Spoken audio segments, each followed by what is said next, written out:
Hi, I'm Matthew back with KANG TV News, and I'm here with Mike Devore, Navy veteran and stand-up comedian and videographer and whatever your heart desires. And thankfully, he's decided to sit down for an interview with us about his life and about his service. So, when and where were you born? I was born in February 3rd, 1987 in Louisville, Kentucky, but my family moved to San Diego when I was really young, so I was raised in San Diego. Why did they move to San Diego? Family. I think it was more support. I think my parents were like newly married. They just needed more support, so family was in San Diego. So, yeah. How would you describe your childhood? Man, free. It was interesting. Like I had a lot of I didn't have a lot of supervision. I basically, my mom, my parents separated, and then my mom, was a single mom raising two kids, and, there wasn't really much structure around the house, so I was kind of free to do what I wanted. But fortunately, I didn't do anything crazy. I didn't do anything too crazy. Mm-hmm. Caused a little trouble here and there, but nothing major. And growing up through school, did you ever see yourself as becoming a veteran? No. I did not. I wanted nothing to do with the military structure. I thought I was going to be... I grew up thinking I was going to be in some type of arts, whether it's making music, performing, whatever, but I didn't think I was ever going to be in the Navy. And when you were young, were you very patriotic? How did you view the United States? At the time when I was young, I grew up in inner city San Diego, so it was very diverse. It was very there's a lot of odds stacked against us, and so I only had that viewpoint of it's the rest of the country's thriving and here we are struggling. So it really didn't make me want to be a part of the country, if that made sense. Mm-hmm. And do you have any family members who served? Yeah, my dad served in the Army, and then my grandfather served in the Navy. And when did they serve? I don't honestly know. I don't know. I just know they did serve. Mm. Yeah.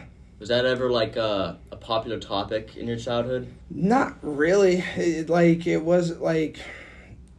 never really got brought up. I just knew my grandfather was in the Navy, and we didn't really talk about it, if that makes sense. Yeah. Mm-hmm. Do you think that any way inspired you to join?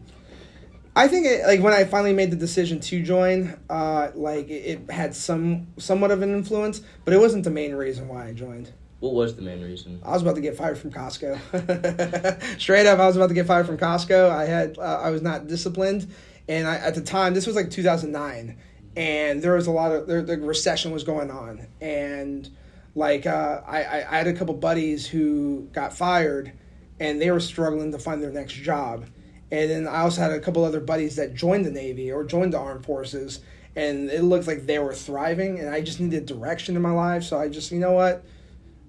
Screw it. I'll just join and see what happens. Why did you pick the Navy? Three of my best friends were in the Navy, and they seemed to like it. So I was just let's just go with that. So were you peer nervous? Pressure? No. Was I nervous? Yeah, it was a little nerve wracking. At the time, I was I got married the day before I shipped off to boot camp, so I was nervous to leave my now new wife. Mm-hmm. We divorced since then, but I was nervous because you don't know what to expect. You're on your own for the first time in your life. At least for me, I was just I didn't know what I was getting myself into. How did your family react to you joining? They were supportive. They were very hey, at least he has that going on for him. Yeah. On your way to boot camp, what was going through your mind? What the heck did I do? Why did I make this decision? This is a terrible decision because it's all quiet. You're just sitting there in the silence. Instructors are just yelling at you, and you're just sitting there, just oh my God, why did I do this? I could have been at home playing Xbox. It was just it was scary. It was nerve wracking. What was day one like? Oh, shell shock. It was a eye-opening experience. Because you're so used to living your life a certain way, and then you're just bam hitting right in the face. Yada yada yada yada. And then you're just like, yes, yes, sir, no, sir.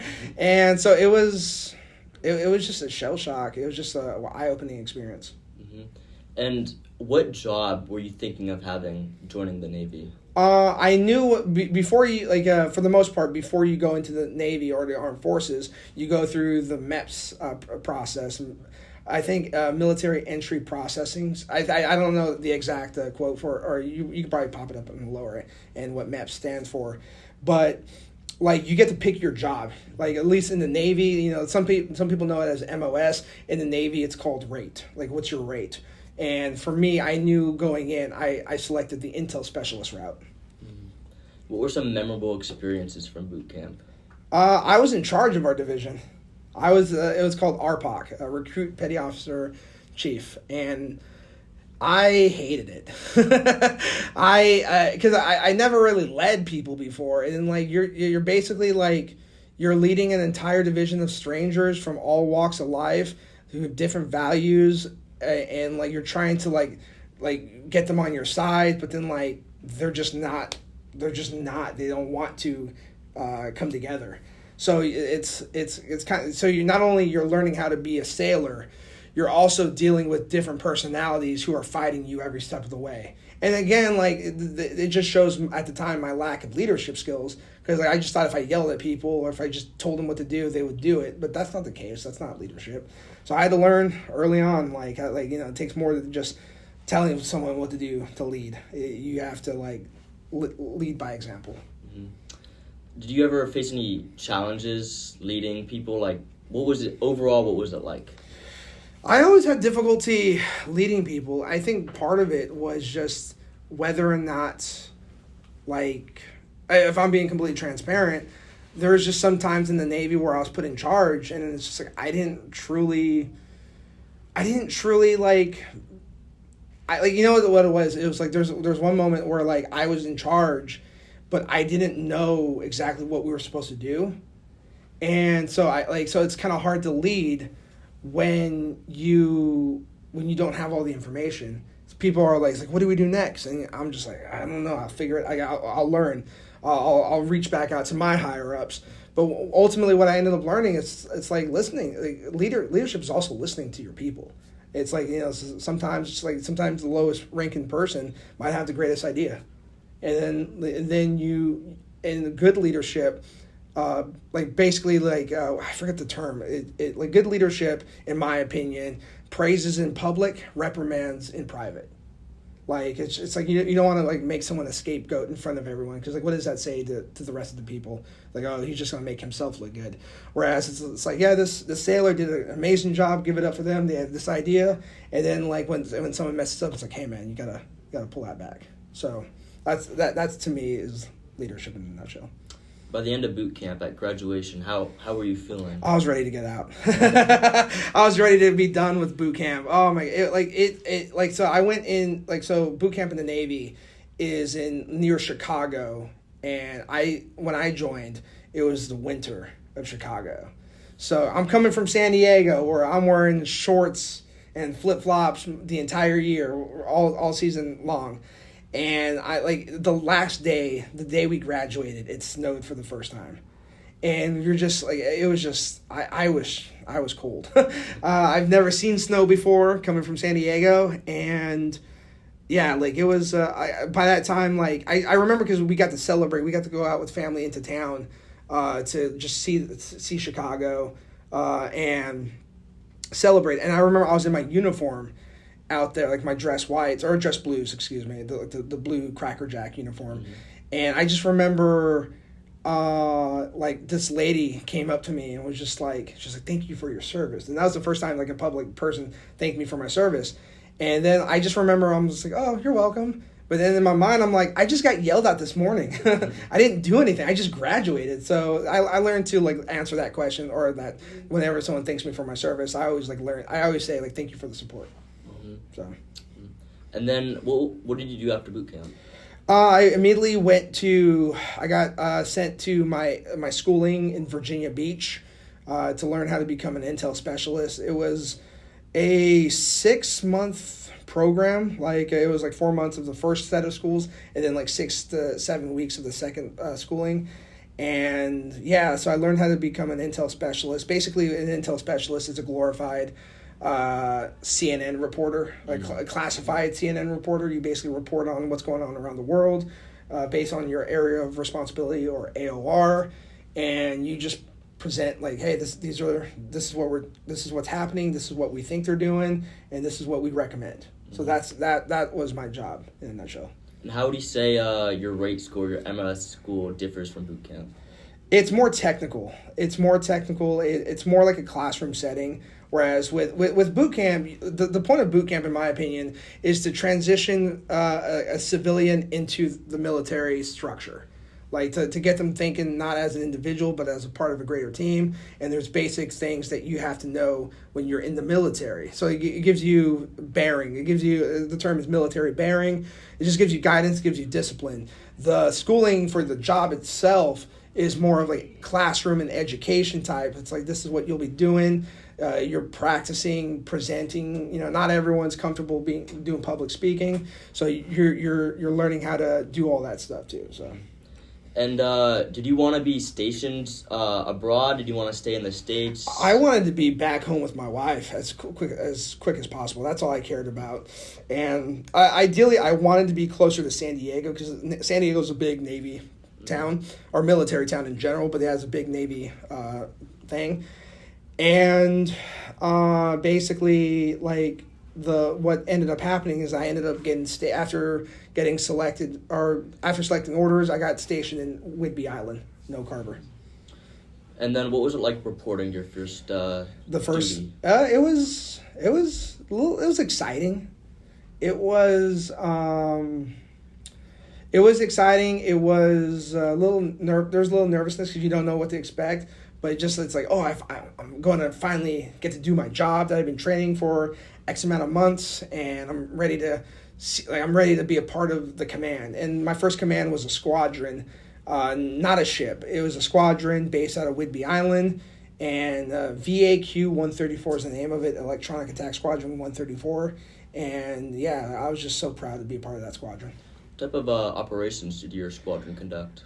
They provided the purpose of so at the time we were under the Prowlers, the EA 16 or EA 6G, whatever I forget the actual nomenclature of the actual aircraft, but it was our job was to provide electronic attack and defense for the airstrike group. So our job is basically to shut down enemy. Or adversarial signals, so that way we can do our other missions, so the other aircraft can go do what they need to do. Mm-hmm. And were you ever nervous about being deployed? Yeah, because there's always the fear, what if we go to war? Because that's a real thing. It's what if we get attacked? And especially as an intel specialist, you're trained on all the threats of what's going on. This is what the adversaries are capable of doing. Will they do it? Probably not, but this is what they're capable of doing. So there's a lot of anxiety there. There's a lot of stress, and yeah. And being from San Diego as a child as well, a big Navy military town, what was your reaction to 9/11? It was crazy. So when I first experienced 9/11, I was a freshman in high school, and we just watched it on the news, and we couldn't really comprehend what was going on. It was just we all were just shell shocked and just silent. And then I just remember my teacher at the time, he was his parents were flying in from Greece, so they didn't know what was going on with all the airplanes, so he kind of freaked out. It's is my parents his parents turned out to be fine, but that was a crazy thing. And the interesting thing, it was all designed by Osama bin Laden. My deployment in 2011, I believe, it was my ship that buried Osama bin Laden at sea. That was my deployment. I was asleep the entire time, but it happened. Basically, I just remember waking up in the middle of the day, and we have TVs in our berthing, or where we sleep and everything. and like the CNN was on, and it's like Osama bin Laden's dead, and so I wake up and I'm like, oh, we got him, you know what I mean? Like, heck yeah. And then the person that was in charge of the birthing area, he's like, and guess what? He was on the ship. And I just said, screw you, like quit messing, because he's messed with me before. Mm-hmm. So I go into my work center, and then all the email, the internet's shut off, and I'm just like, hey, what's going on? Are we in an exercise? And then like my buddy, like the other intel specialists, they're all like, no, like Osama bin Laden was buried at sea on our ship.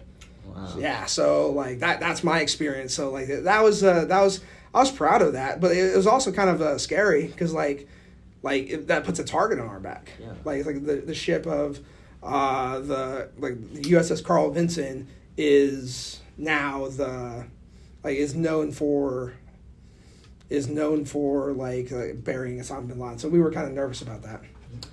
And going back a little bit to 9/11, in the classroom watching that, how do you describe the overall feeling of the class and the school? It was somber. It was just like we couldn't comprehend what was going on, if that makes sense. It's like we're just sitting there processing it in real time, and it was just very like oh my God, we're getting attacked. Like we didn't comprehend that anything like that would ever happen. Like basically, like I'm not saying that this is the case, but like I'm pretty sure this is probably what it was like for Pearl Harbor to happen. You know what I mean? By the way, I didn't watch Pearl Harbor before I joined the Navy because I was afraid of. I didn't want to get scared. So yeah. Before joining, did you ask advice from your father, your grandfather, or any other veterans? In your I talked to my buddies, and they told me how to like get straight in boot camp. They were just like, "Hey, this is what you got to do. This is how you march, and like if you feel out of step, this is what you do." So. Mm-hmm. And after the air squadron up at Whidbey Island, where did you go next? I went back home to San Diego. Like I basically got orders back to San Diego. I went to a flagship command where there was admirals at the command, and it was a very stressful environment. Like I loved my time up in Whidbey Island. It felt like family.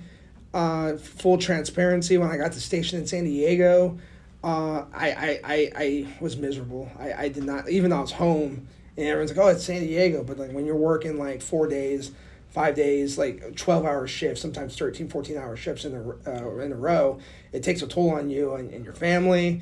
And like that's why, like, not to get like dark or anything, but that's why, like, mental health is like very important in the military, because like sometimes it feels like there's no end in sight. So. Do you feel like the military provides good support for veterans? I think it depends on the veteran. It depends on if the veteran chooses to seek that support. Like for me personally, I made sure I got my veteran affairs, the VA. I made sure to get my VA appointments, like awards, as soon as possible. So that way, by the time I transitioned out of the Navy, I was already set for what's the benefits, military benefits. So yeah, I think a lot of, here's the thing, the VA gets a bad rap, and rightfully so. It's a slow process. It's a I wouldn't say it's a democracy, but it's very meticulous in how they do business. And sometimes when you're that meticulous, it slows down. And the people who need help now, the veterans who need help now, sometimes pay for it because of how slow the process is. And for me personally, I can only count on like 2 or 3 times where I had horrible experiences with the VA. However, with that being said, the VA has saved my life on numerous occasions. So I'm very grateful.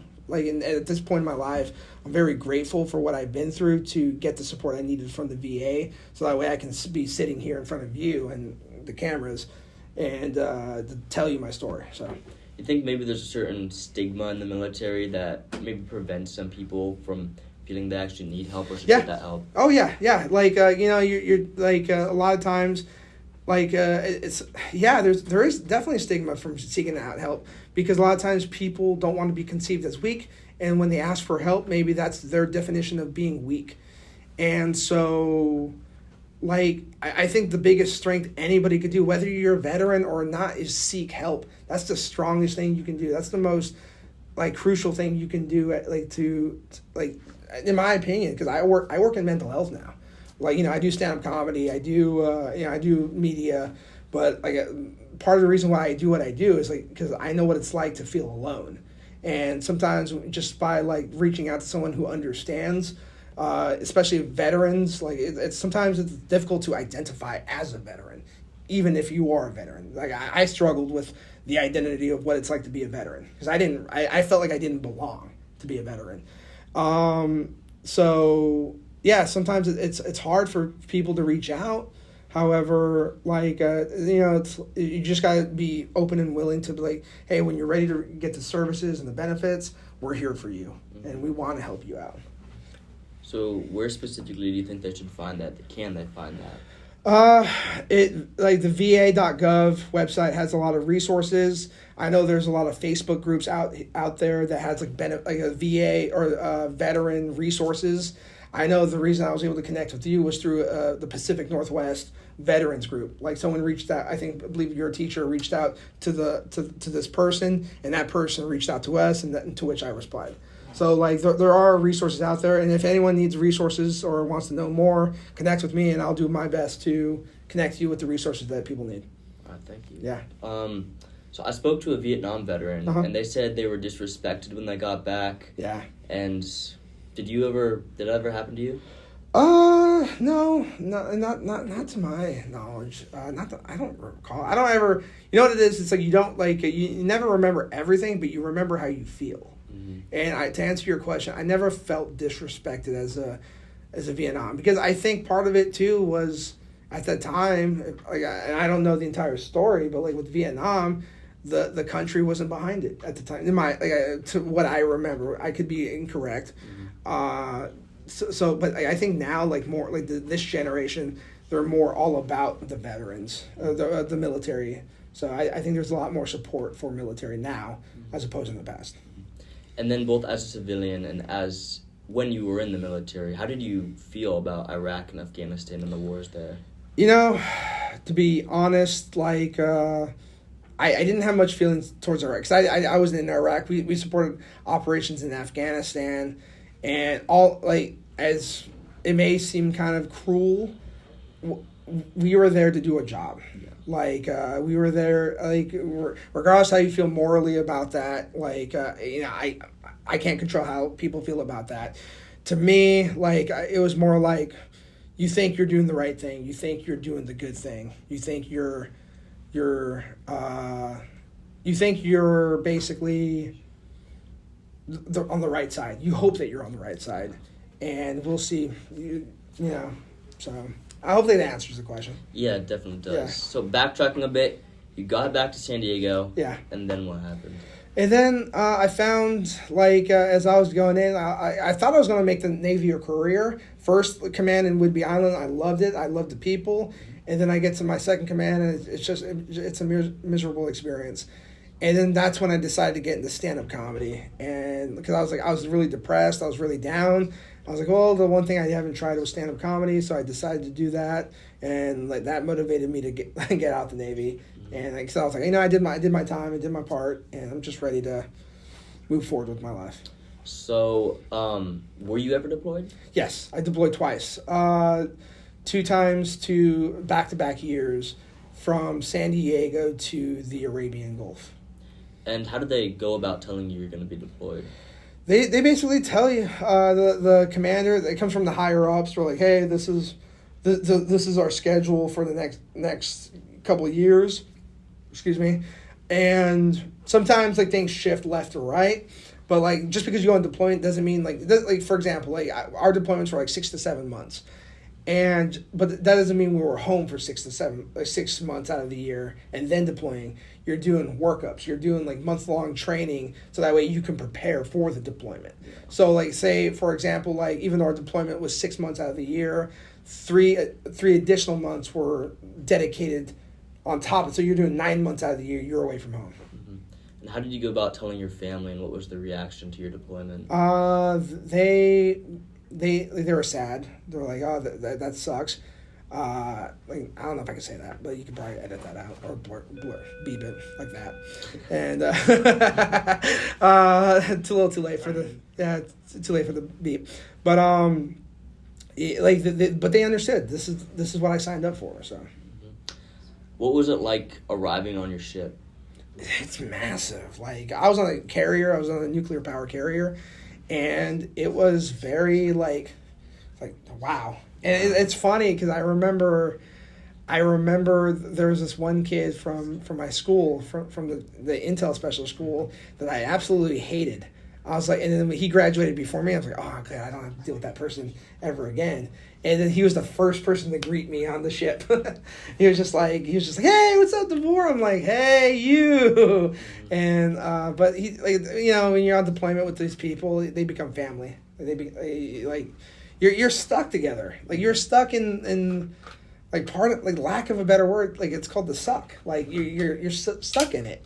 So, like, instead of like everyone complaining about it, we all kind of get together and we complain as a family. Yeah. So, like, it's like, oh, like, yeah, this is horrible, but like, at least we can, like, what I mean? Like, yeah. It is what it is. So. And what was the name of the ship? The USS Carl Vinson. What was ship life like? It was interesting. Like, you had everything you needed. Food, a gym.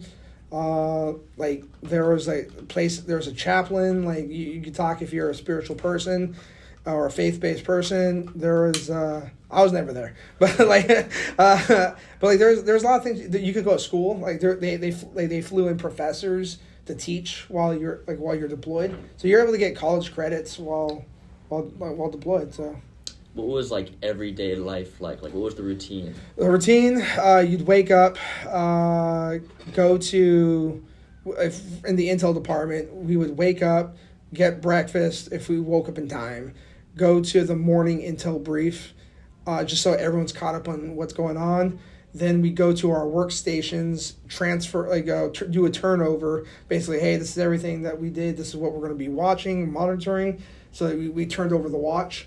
And then we spent the next 8 hours on watch, just monitoring everything. And then, and at the same time, we're building the brief so that way it's updated by the time the evening brief happens.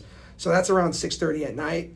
And then, after that, we do another turnover, and then we just do, extra credit stuff, get qualifications and all that stuff. So, and then we eat dinner, and then we go to sleep. Was there any special events that ever happened, like a movie night or? Oh yeah, they have if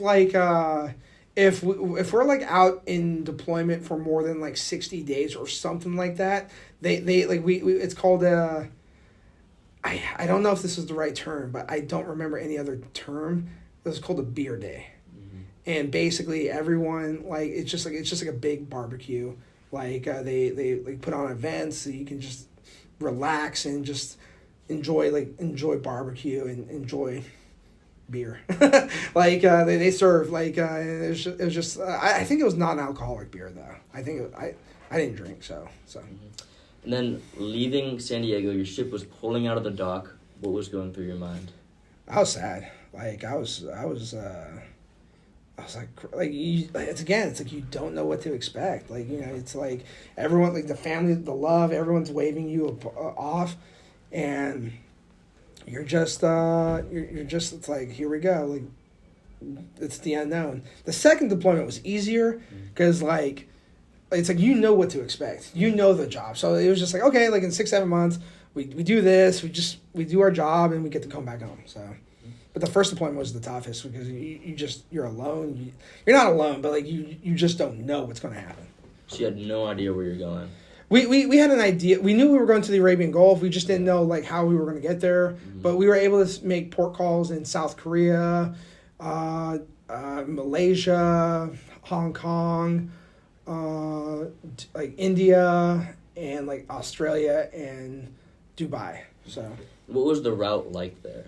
That's classified. No, I'm joking. No, the route it was just.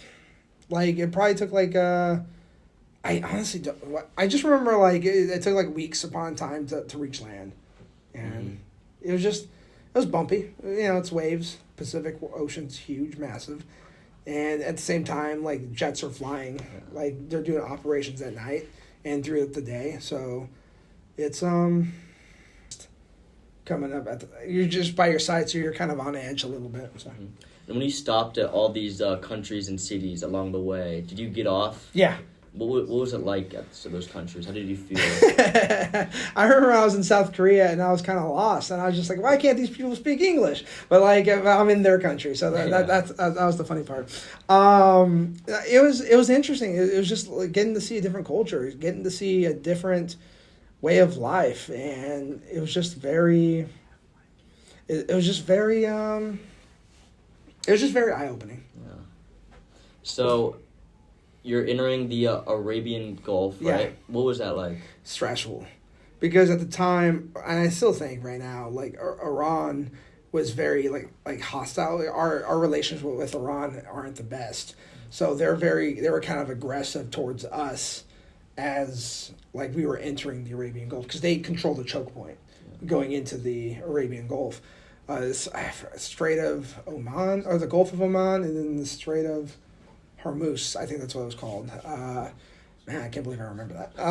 It's been so long. It's been 7-8 years.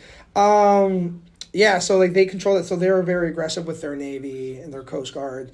But we just had to make sure we told, like, as intel specialists, we had to make sure it's like, no, this is them just defending. This isn't them being, even though they are aggressive, this is part of their routine, as opposed to like, no, they're going to attack us type of thing. So and just to be clear, Osama bin Laden was still alive at this point. Yeah, I think so. Yeah, it wasn't until we left the Arabian Gulf and we were in the northern Indian Ocean. That's towards the end of our deployment. That's what I remember. It was like we were supposed to go home in June that year. This was around May. I think this was like May 1st or 2nd of when Osama bin Laden, May 1st, May 2, 2011. Yeah.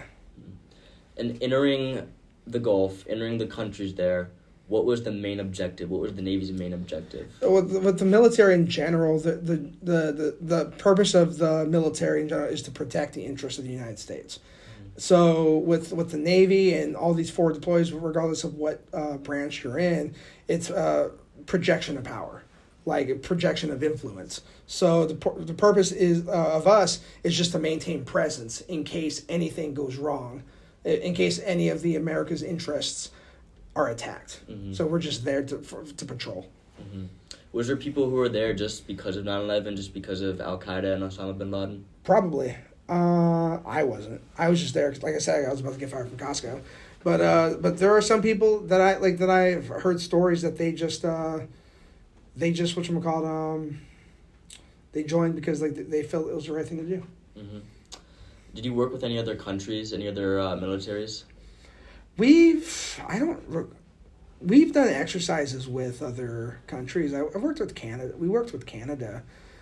And we've worked with, I don't know if I mentioned, we got to go to Australia too. So, yeah, we've done exercises with them, but like we weren't like hand in hand. Like we didn't actually physically go. Yeah. So. Was there a certain like rivalry, or was it just respectful? Just respectful. Like it was just very respectful. Like nothing crazy. But with the other branches. There's always a rivalry with other branches. They're it's brotherly love. It's like we give each other crap, and it's just one of those things where it's like it's like, you know, we're all coming together for a common purpose, but sometimes we make fun of the Air Force because we think they're kind of soft.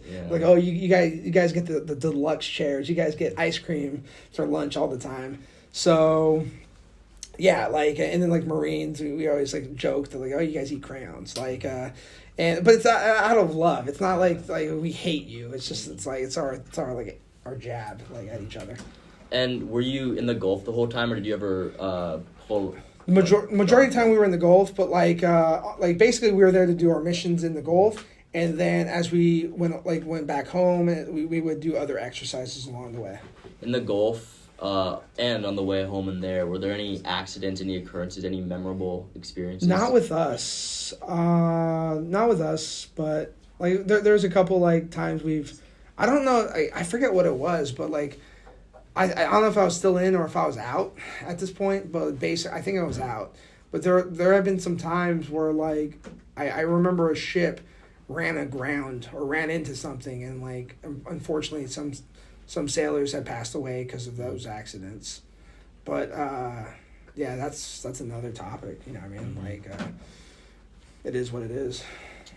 Yeah. So, Osama bin Laden boarded your ship the first deployment, right? No, he didn't board. He landed. Well, his body. They put him on. His body he walked on the ship. No, his body boarded. His body entered our ship. Yeah. So yeah, that happened the first deployment. So and you had no idea, just casually. It just I just heard through through other sailors, and then also the captain of the ship also made it, or it was the admiral of the fleet. He made it like announcements like, yeah, we had a special guest today on our ship, and he was just like, just make sure you maintain communication security, ComSec or OPSEC, operational security, and just like not like blab about it type of thing.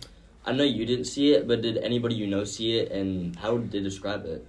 They described it as so the ship is broken into 3 parts, and the entire middle section was blocked off, and there was like a special type of aircraft on the flight deck that that was different than everyone else.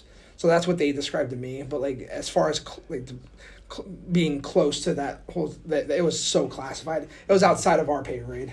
It was outside of our classification because we maintain top secret clearance, but like whatever they were, it was above top secret. Yeah. What was your reaction to Osama bin Laden's death? Like I said, like in the I was like, oh, we got him. Like, that's cool. Like and then I was just like, oh wow, this is crazy. And then it went to like.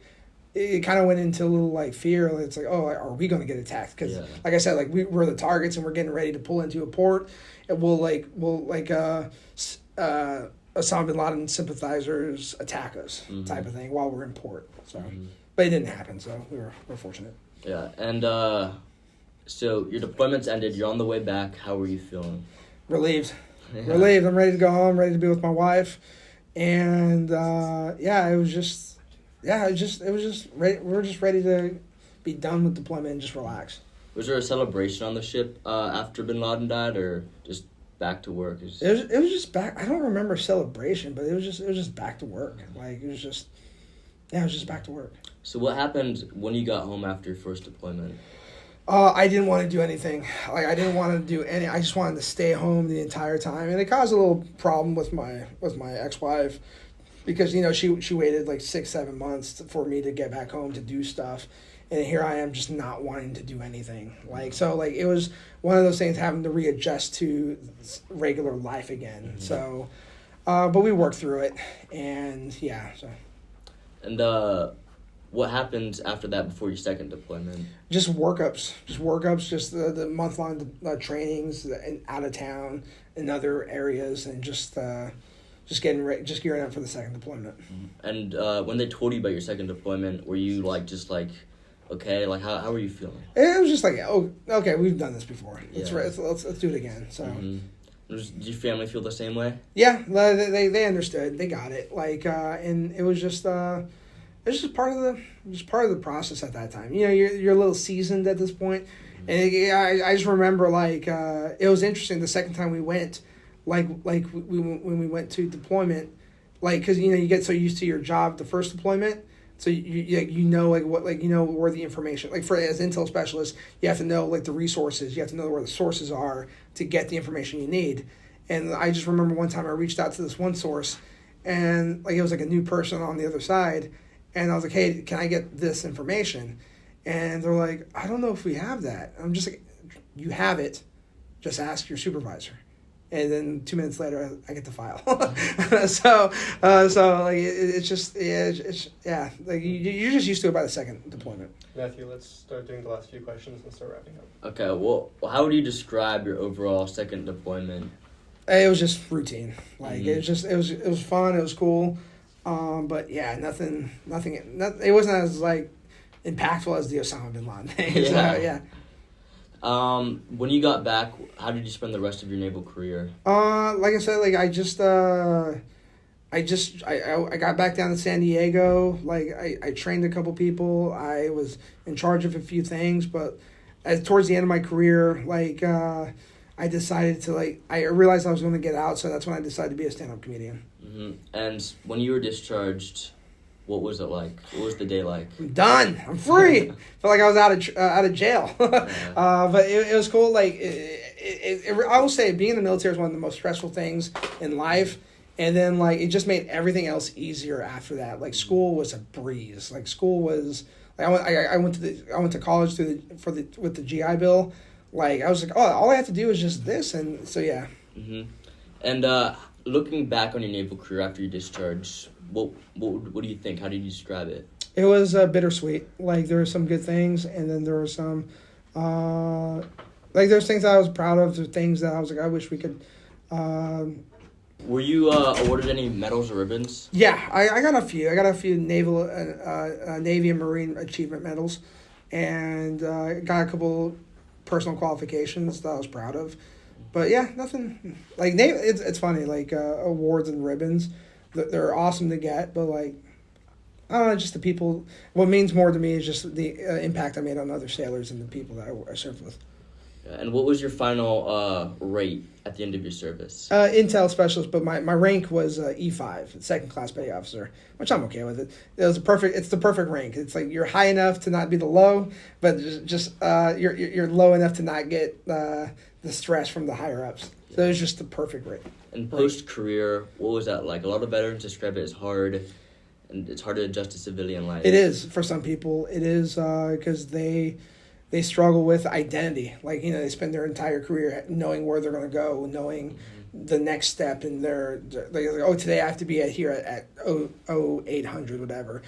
They lose that identity when they get out. So for me, it wasn't too bad because I already knew what I wanted to do, which was stand-up comedy and video production. And then eventually, with the way my life turned out, I ended up in mental health peer support. So. Mm-hmm. And going a little in the future, what was your reaction to the withdrawal of Afghanistan? It was a little disappointing. Like it was sad because it's like, oh, like all that work for nothing. But like, you know, when you're there, you did your job, and at some point, like some countries have to learn to take care of themselves, and we did our job while we were there. That's all we can say. So. Do you recommend the military to anybody? If I do, like, I think it's a viable option if people don't know what they're really want to do. Like most contracts are 4 years at a time. That's 4 years of your life. Mine was, I did 7, but my original contract was 6. And I recommend it if people have any questions about it. If any students want to know more about it, by all means, I'll be available. Do you have any messages for future generations, or really just any generations? I basically, all I want to say is just stay true to your values. Stay true to your values. Live in accordance to your values, because I believe this. A lot of times we get, and this is like more of a mental health note. A lot of times we start believing that we are our thoughts. Mm-hmm. You know, like we beat ourselves up, but you are not your thoughts. You are who you are based on your actions. And if your actions line up with your values, therefore you become your values. Mm-hmm. So like if you can understand what your values are and live in accordance to that, I think anything else you do is outside of your control, and that I think that leads to a beautiful life. And last question, mm-hmm. How do you feel about Veterans Day?